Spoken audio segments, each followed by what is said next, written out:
bagay sa akin, no? Kailangan ko pala mag-sorry sa inyo. Kasi, sasabi sa inyo yung totoo. Hindi na po babalik sa akin.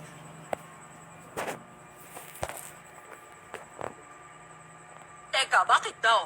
Anong dahilan at hindi na siya babalik? Bakit? Bakit? Mahigpit pa sa kanya yung bagong may-ari?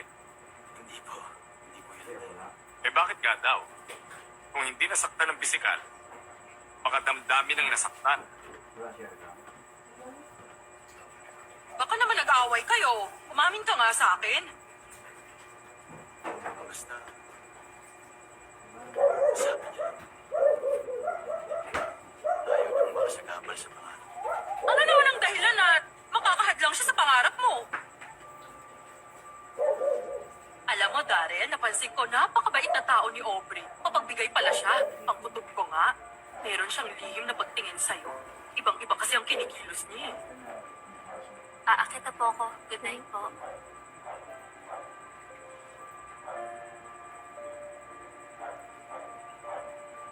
Baka yun ang dahilan. Ay, mali yata ang nasabi ko. Ay, naku. Pasensya na. Hindi ko naman kasi akalain na masasaktan pala siya sa mga nasabi ko. Kasalanan ko yata to.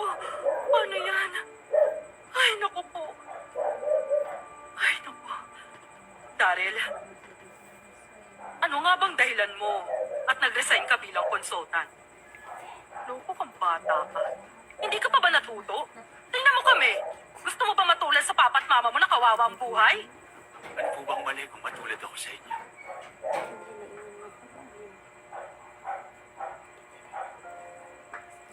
Lagi niyo akong pinapangaralan na wag ko kayong tutularan. Pero paano kung yun ang pangarap kong buhay? Ha?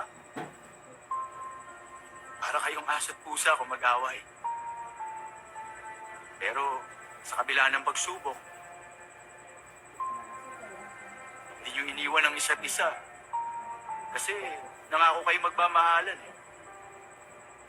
At yan ang tunay na kaligayahan.